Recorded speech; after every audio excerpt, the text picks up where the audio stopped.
और जो अधिकार हमें मिला है उस अधिकार के बिहाफ पर मांग कर रहे हैं सर आपसे कि हमें पढ़ने के लिखने के लिए स्थान चाहिए।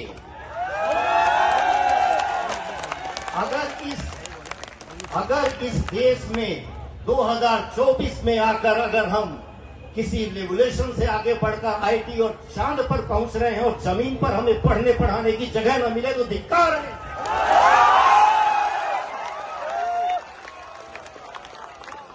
कुछ ऐसे सिर फिरे अफसरों की वजह से सर, कुछ सिर फिरे अफसरों की वजह से, एमसीडी के कुछ अधिकारियों की वजह से केवल ये जनसमूह जिसे आज अपने कमरे पर बैठकर पढ़ना चाहिए था, नोट्स रिवाइज करना चाहिए था, यहां खड़ा होकर सर अपने लिए अधिकार की गुहार कर रहा है। आज इन छात्र समुदाय की तरफ से मैं आपसे निवेदन करना चाहता हूं, एक एक करके, कुछ समय है ना आपके पास? ऐसा तो नहीं है कि सांसद महोदय बैठे हैं तो आप हमारी बात न सुने, कहें कि डायरेक्ट सांसद महोदय से बात करेंगे। ज्यादा नहीं, मुश्किल से 5 मिनट, क्योंकि हम लोगों को पता है कि 150 शब्दों में क्या लिखना होता है।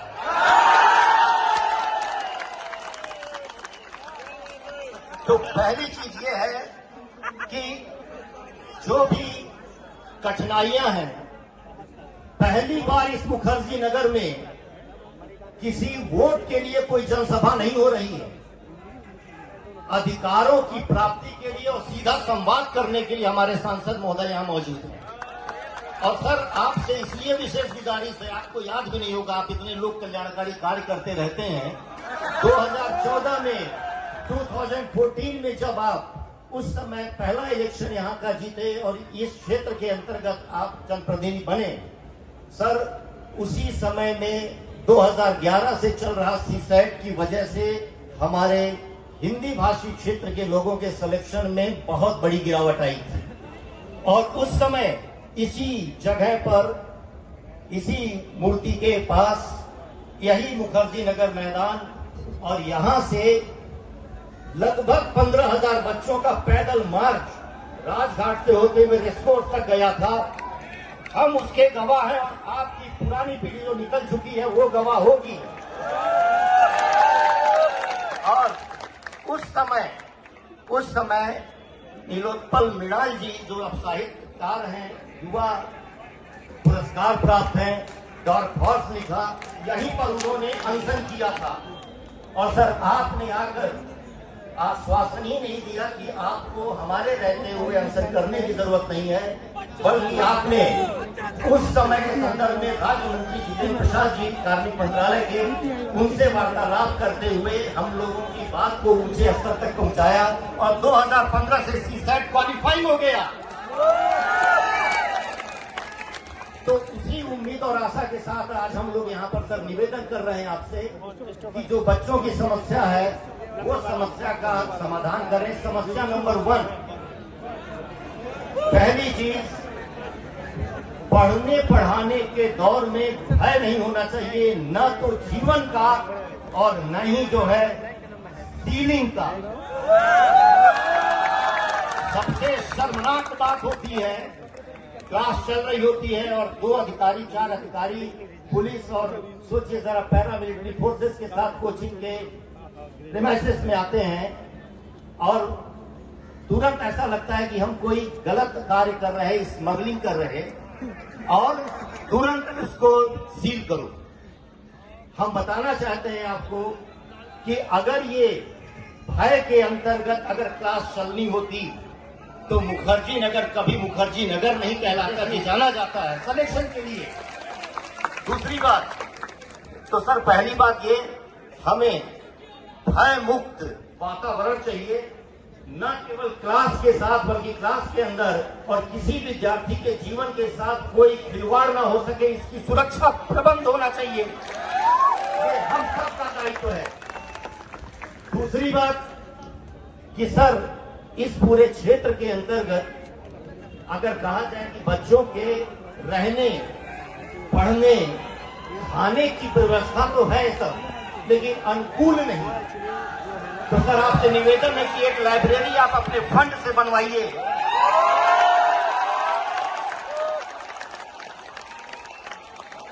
और सर बहुत ज्यादा आपने सामाजिक कार्य किया हुआ है, लेकिन मैं चाहूंगा कि कम से कम पठन पाठन के लिए, मैं कोई स्कूल कॉलेज की बात नहीं कर रहा हूं, महज लाइब्रेरी। और आप कहिएगा तो बच्चे कुर्सी अपने घर से ले आएंगे। तीसरी बात, मैं रेजिडेंट से, पीजी ओनर से, उन सब से निवेदन कर रहा हूं कि बच्चों को भेड़ बकरी मत समझिए। ये पढ़ने आए हैं, हम भी पढ़ रहे थे। इसी मुखर्जी नगर में बात है बड़ी पुरानी, बहुत सारी यादें ताजा हो जाएंगी, बोलना नहीं चाहता, लेकिन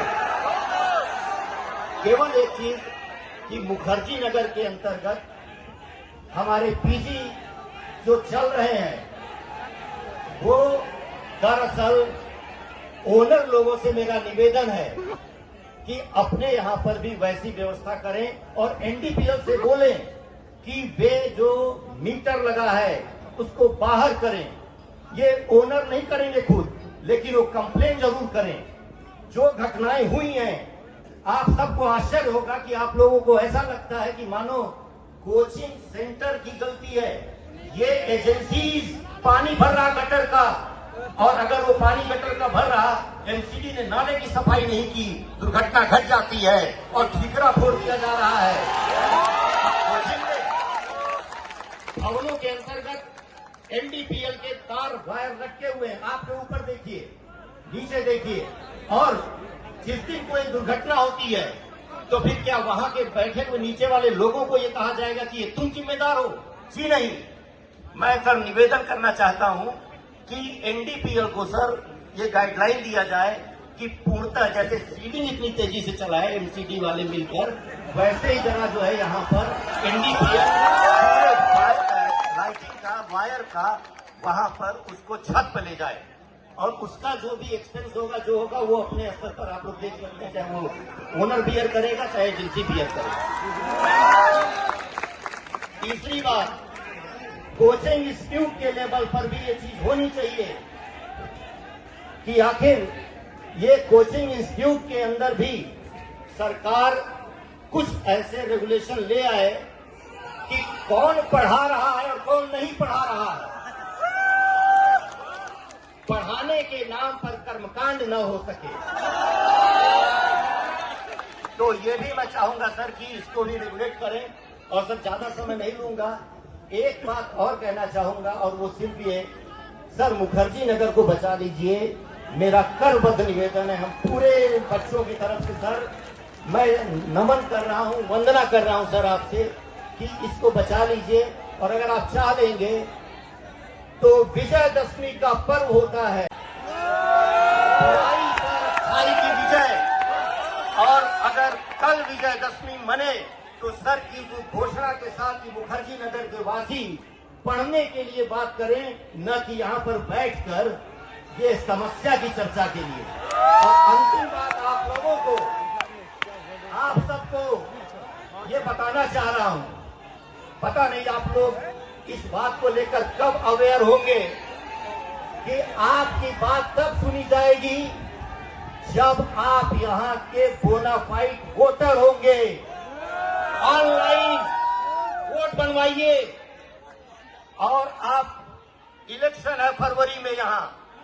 दरअसल समझ लिया है लोगों ने मुखर्जी नगर के छात्रों को केवल ये कि आया राम गया राम नहीं, हमारा राइट है। जिस दिन राजनीतिक अधिकार मिलेगा, बाबा साहब ने यही राइट दिया था, इसलिए जिस दिन आपने वोटर आई कार्ड ऑनलाइन भर के बनवा लिया, आप देखिएगा आपकी बात को कितनी गंभीरता से लिया जाएगा। तो कुल मिला के ज्यादा समय नहीं लूंगा, सर को और भी जगह जाना है, तो मैं चाहूंगा please, thank you very much. आपने सुना इतनी देर तक, थैंक यू वेरी मच।